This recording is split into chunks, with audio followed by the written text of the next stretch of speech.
कहानी की शुरुआत में हमें एलिस और लूकस नाम के दो लड़के दिखाए जाते हैं जो आज अपने डैड के साथ अपनी मॉम के घर पर छुट्टियां बनाने के लिए आए हैं। उनके डैड उन्हें बाहर ही छोड़ जाते हैं और फिर वहां से चले जाते हैं। लूकस और एलिस जब घर के अंदर जाते हैं तो वो अपने मॉम को देखते हैं, लेकिन उनकी मॉम उन्हें कहीं पर नहीं मिलती।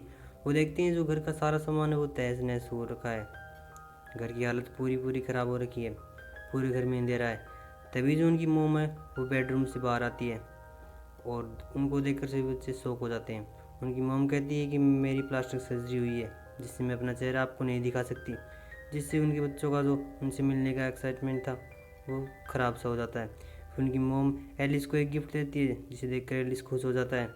साथ में उसकी मम्मी जो है वो एलिस को कुछ रूल समझा रही थी। कह रही थी कि जो पास में शूटिंग स्पॉट है उस पर तुम्हें कभी भी भूल कर नहीं जाना है, मेरे सारे रूल को तुम्हें फॉलो करना है। इनके बीच में कुछ और बात होती है, ये उनसे कुछ और बातें पूछती हैं। साथ ही जब हमारे एलिस अपनी मोम को देखता है तो भावुक हो जाता है और मोम के जाकर गले लग जाता है। तभी बात चल रही थी, तभी हमें दिखाया जाता है जो एलिस मोम के लिए पेंटिंग लाता है जिसे मोम देख कर ज़्यादा खुश नहीं होती। शाम को मोम उन्हें कुछ लोरियाँ सुनाती है और कहानियाँ सुनाकर टीवी देखते हैं वो और अच्छा एंजॉय करते हुए चले जाते हैं।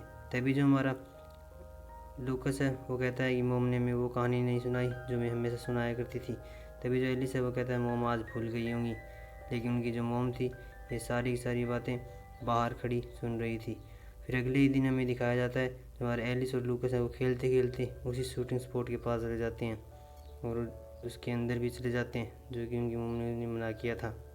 फिर अंदर जाते हैं और एलिस जो है वो पैड़ी से ऊपर चल जाता है और अपने कुछ बचपन के सामान को देखता है जिसे देखकर वो खुश होता है। साथ ही वो ऊपर देखता है तो उसे एक खून का धब्बा दिखता है जिसे देखकर एलिस शॉकिंग हो जाता है और फिर वहाँ से भी दोनों निकल जाते हैं। लेकिन उन्हें देखकर उनकी मोम बहुत ज़्यादा गुस्सा होती है और एलिस को नीचे गिर देती है और एलिस के हाथ पर चोट लगती है। लेकिन जो लूकस है वो उसके घाव पर मरहम पट्टी करता है। फिर ऐसे ही करते करते रात हो जाती है। जो हमारा एलिस है उसको सपना आता है कि वही उसको जो शूटिंग स्पॉट था उसके अंदर खून के धब्बे दिख रहे थे और वो खड़ा होता है तो उसे पता चलता है कि उसने पैंट गीली कर दी है। फिर वो बाहर जाता है और तभी वो देखता है उसकी मॉम जो है वो किसी से बातें कर रही थी और उससे बात पे कह रही थी कि मुझे ये नाटक करते बहुत दिन हो गए हैं, अब मैं ये नाटक नहीं करूँगी। लेकिन लूकस को कोई आवाज़ कर देता है जिससे उसकी मॉम को पता चलता है यहाँ पर कोई है। फिर वो जाकर वहाँ वापस सो जाता है, लेकिन उसकी मॉम उसके पास आती है और उसकी मॉम को पता चल जाता है कि जो आवाज़ आई थी वो लूकस ने ही की थी। फिर अगले सीन में दिखाया जाता है वे दोनों आपस में बात कर रहे होते हैं। तभी एक और फ़ोन आता है उसकी मॉम के पास और उसकी मॉम वहाँ से चली जाती है। लेकिन जो लूकस और एलिस उसके पीछे जाते हैं और उसके कमरे में जाकर उनकी बात सुनते हैं, लेकिन उसको कुछ ही समझ में नहीं आता और कोई भी आवाज़ भी नहीं आती। तभी वो अपने 2.5 किलो का दिमाग का यूज़ करते हैं और एक वॉकी टॉकी से उसकी मॉम की जो बेड है उसके नीचे धरने की कोशिश करते हैं। फिर वो जाते हैं और वहाँ पर रख देते हैं। फिर लगता है कि आज एलिस की किस्मत ख़राब थी क्योंकि वहीं पर वह देखता है कि जो कमरे में उसकी फ़ोटो थी वो नहीं थी और साथ ही उसकी मम भी आ जाती है और उसकी मम वहाँ पर आती है और साथ मिरर के आगे नाचने लग जाती है। तभी जो हमारा एलिस है वो एक नीचे डस्टबिन में देखता है कि उसकी बनाई हुई पेंटिंग उसी के अंदर पड़ी हुई है, जिससे जो एलिस है उसको शक हो जाता है कि ये मेरी मॉम नहीं है। वो अपनी पेंटिंग को देखता है, साथ ही फिर उसकी मॉम कुछ और रिएक्शन करती है तो वो डर कर एक बेड के नीचे चला जाता है।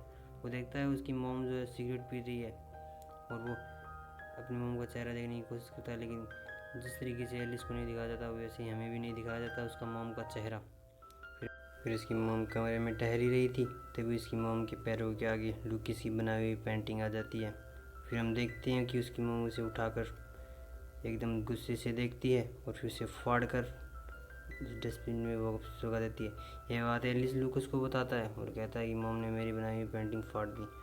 फिर एलिस अपनी मॉम की एक तस्वीर लेता है और उसकी एक और तस्वीर लेता है। इन दोनों में कंपैरिजन करता है और देखते हैं जो आइज़ का रंग है उसकी मॉम का तो नीला था और इस औरत का हरा, जिससे इन्हें कन्फर्म हो जाता है कि ये उनकी मॉम नहीं है। फिर वो उससे बचने की बहुत कोशिश करते हैं और कहीं ना कहीं वो डर भी जाते हैं। और फिर हमें दिखाया जाता है कि अगले सीन में रात में वो अपने पापा से बात कर रहा था और कह रहा था कि वो मेरी मॉम नहीं है, लेकिन वो पापा हैं ये बात उसकी मॉम को बता देते हैं, जिससे उसकी मॉम को उस पर गुस्सा आता है और उसको फ़ोन लेकर भगा देती है। उसकी फ़ोन को तहस नहस कर तोड़ कर भगा देती है, जिससे एलिस को तो और भी उस पर भरोसा हो जाता है कि ये मेरी मॉम हो ही नहीं सकती, मेरी मॉम ऐसा कुछ नहीं कर सकती। उनको रात को नींद नहीं आती, उनको डर लगता है। फिर हमें दिखाया जाता है कि जब रात को एक सोता है और एक सुरक्षा करता है फिर दूसरा जब सोता है फिर दूसरा। लेकिन हकीकत बात तो यही है, इस कहानी का विलन कोई और नहीं, एलिस ही है।